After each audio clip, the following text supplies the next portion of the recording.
একটি ছেলে ভালো একটি চাকরি পাওয়ার পর তার বাবাকে গিয়ে বলল, বাবা, মানুষ বলে পিতৃঋণ নাকি কখনোই শোধ করা যায় না, তবে তুমি আমার পিছনে সারা জীবন যত টাকা ব্যয় করেছো তা আমি চাইলে এখন 1 বছরের মধ্যেই সমস্ত টাকা পরিশোধ করে দিতে পারবো। ছেলে ভেবেছিল তার মুখে এমন কথা শুনে তার বাবা অনেক খুশি হবে, তবে তার বাবা মোটেও খুশি হলো না, বরং মাথা নিচু করে বসে রইল।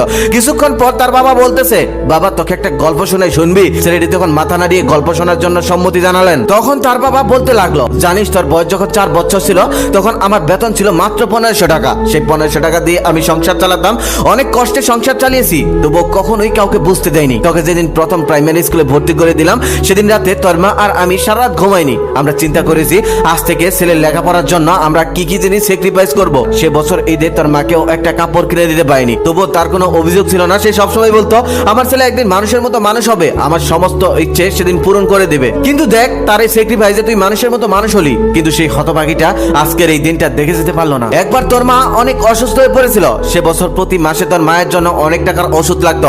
আমি ওভারটাইম করতাম, পায়ে হেঁটে অফিসে যেতাম, আবার বাসে চেপে অফিস থেকে ফিরতাম, কিন্তু এগুলো কাউকে বুঝতে দেয়নি, এমনকি তোর মাকেও না। তোর সমস্ত ইচ্ছে তখনও পূরণ করতাম, তোর লেখাপড়ার জন্য তখনও সমস্ত খরচ বহন করতাম। জানিস, একজন পুরুষ থেকে বাবা হতে ছেলেদের কোনো কষ্টই হয় না, সমস্ত কষ্ট মারাই করে থাকে, তবে একজন বাবা থেকে দায়িত্বশীল বাবা হওয়াটা অনেক কষ্টের। আমি জানি আমার তখনকার 1 টাকা আর তোদের এখনকার 1 পয়সা সমান, কিন্তু খেয়াল করে দেখ, তুই ওই 1 টাকা দিয়ে বন্ধুদের নিয়ে আড্ডা দিয়েছিস, ঘুরে বেরিয়েছিস, ট্যুরে গিয়েছিস, নতুন মোবাইল কিনে হেডফোন লাগিয়ে সারা রাত গান শুনেছিস। যখন তুই কলেজে উঠলি তখন আমাদের অবস্থা মোটামুটি ভালো। আমি অনেক কষ্ট করে টাকা জমিয়েছিলাম একটা বাইক কিনবো বলে, সেই বাইক দিয়ে আমি প্রতিদিন অফিসে যাব।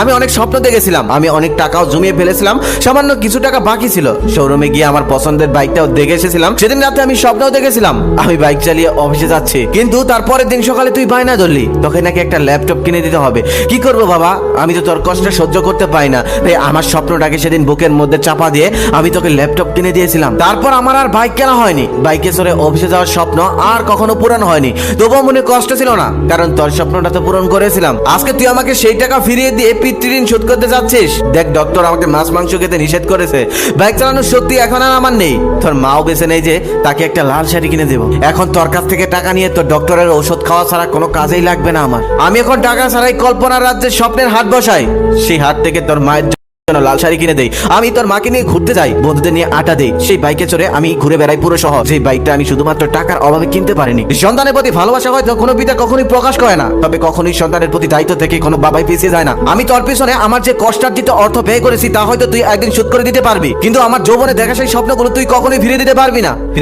না, তোর মা আর আমার ত্যাগ করা জিনিসগুলো। বাবা তখন আরো বললো, তোকে একটা প্রশ্ন করি, ধর আমরা একটা নৌকাতে ঘুরতে গেলাম, সেখানে তোর ছেলে, আমি আর তুই, হঠাৎ নৌকাটা ডুবে যাচ্ছে, তুই একজনকে